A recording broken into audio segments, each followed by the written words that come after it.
Welcome back to Goddess Garden Book Chat.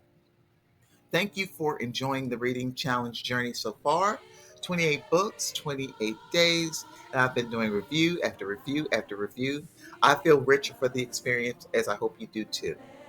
Today we delve into the 21st book of our reading challenge, Everything I Learned About Racism I Learned in School. And this book is by Tiffany Jewell. This is a recent purchase for me, added to my library a couple of months ago. It is a great read. It has an excellent cast of narrators, so you're definitely going to enjoy that. This audiobook serves as a powerful exploration of systemic racism embedded in public education systems. So let's take a closer look at how Jewell's experiences mirror ongoing realities in major public schools today. What's changed and what remains heartbreakingly consistent? Enjoy!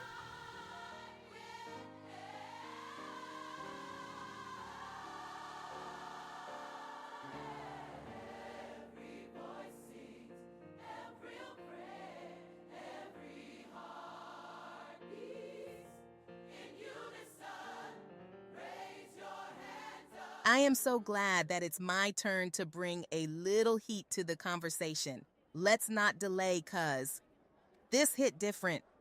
I remember what it was like, so this book was a true self journey. Tiffany Jewell's memoir is not just a recount of personal encounters with racism, but a roadmap to understanding how these systems perpetuate inequity. Jewell's experiences as a student and later as a teacher highlight the ways schools often fail Black, Indigenous, and students of color, often referenced by the acronym BIPOC. Jewell describes coded language used by teachers and administrators to label these students as challenging.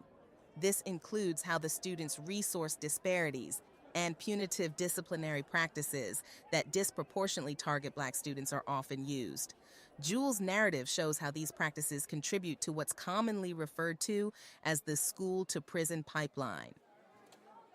11 Goddess found a few real-life examples used in major city public schools in the United States. There's disciplinary practices used in New York City where Black students represented about 26% of the student body, but accounted for over 60% of suspensions in recent years. This supports Jewell's narrative of disproportionate punishment and the criminalization of Black youth for behaviors often overlooked in white students. There's school funding disparities, wherein Jewell discusses the inequities in school resources. Similarly, Chicago's public schools see a stark contrast between predominantly white and Black neighborhoods. Schools in wealthier areas boast advanced labs and arts programs, while underfunded schools struggle with outdated textbooks and overcrowded classrooms. There's curriculum bias. Jewell critiques Eurocentric curriculums that erase Black and brown cultural voices. In Los Angeles, grassroots organizations have fought for ethnic studies programs to address this imbalance. Still, implementation is uneven, reflecting the ongoing challenge Jewell emphasizes.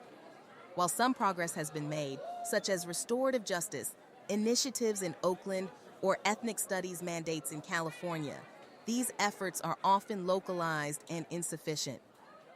Jewell's call for dismantling oppressive systems is echoed in current movements to end zero-tolerance policies, reallocate funding, and diversify teaching staff. For example, Minneapolis Public Schools recently ended their contract with local police for school resource officers, opting for trained safety specialists. This aligns with Jewell's push for community-led solutions rather than punitive systems. At GGBC, our reading challenge isn't just about turning pages, but fostering transformative conversations. Everything I learned about racism. I learned in school challenges us to confront uncomfortable truths about education systems that we often take for granted.